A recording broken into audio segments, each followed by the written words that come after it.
Today is Holocaust Remembrance Day, commemorating 6 million Jewish lives and millions of other lives lost during the Holocaust.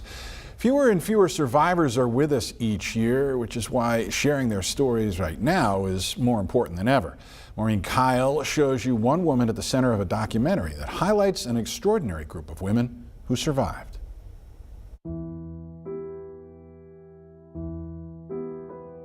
In Jeffrey Lautman's University Heights home, reminders of the Holocaust are never far away.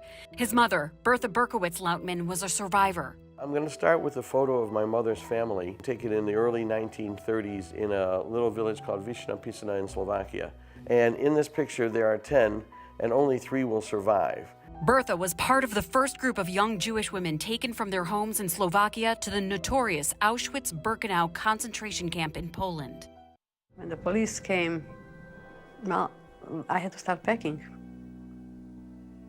They told my parents that they were going to take me to work, and there was no other choice. My mother managed to make it through Auschwitz and Birkenau. She was transferred October 30th, 1944 from Auschwitz to Bergen-Belsen. And on that same train would have been Anne Frank, because there was only one train that left Auschwitz to Bergen-Belsen. Bertha lived through the unimaginable. After liberation, she eventually moved to Cleveland and raised her family. It wasn't until the 1970s that she began to share her memories of bravery in the face of evil. My mother described a day that they were clearing out the camp because new prisoners were coming in, and thousands were selected to go to the crematorium. It's an untold story now coming to light in a new documentary called 999: The Forgotten Girls. Filmmaker Heather Dune McAdam first shined a light on these remarkable women in her 2019 best-selling book. You know, I started interviewing in 2017.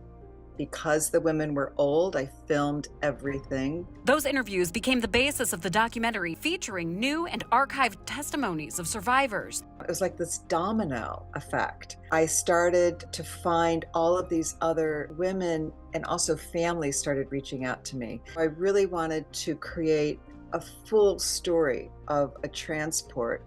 I mean, you have to remember, these girls are going to survive 3 years and 41 days, and that's really my heart focus in this film, is to speak to that and to write them into history, not back into history, because history's ignored these girls. My number is 1048, 1048. It's 1955. Hefting 1970. That was my name. Today, more than 80 years after Bertha was liberated, anti-Semitism and hate are skyrocketing. And Heather and Jeffrey share the belief that educating the next generation is more important than ever. I like to say that my teenage girl spoke to their teenage girl. I come to it from that perspective, and I hope that that pulls people in a way that addresses a much larger perspective. Listen. Feel. It's empathy that heals us. Why do you want everyone to know her story? I have been teaching Holocaust since 1979 and doing public speaking. It has evolved a lot. People are not as well informed, and I'm not out to inform them about the Holocaust. My battle is against hatred. Hopefully that story touches their heart, and there'll be 1 ounce or 1 pound or 1 gallon less hatred in the world. Maureen Kyle reporting for us there. The documentary is still being shown at film festivals and events across the country.